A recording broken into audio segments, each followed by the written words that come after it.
We are obviously paying attention to everything that happens in the industry on a constant basis. And then, as you know, we are also a company that in our home base in Korea, so we have extensive relationship and discussions with our unions.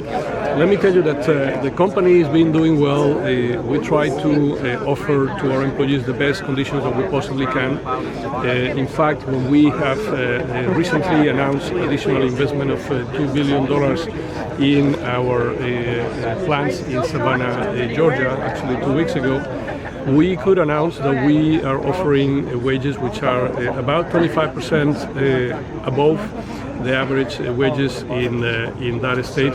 And then we try to bring the best that we possibly can to our employees in terms of health and holidays and paid holidays and conditions. And ultimately, you know, our employees are the ones who are deciding.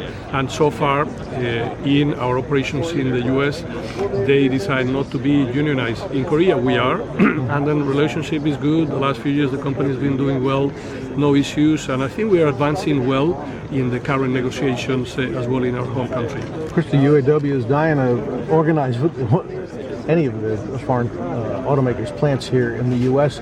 Should they get even close to what UAW is asking for, do you think that would open up the possibilities? Would it make your plants more vulnerable to a union?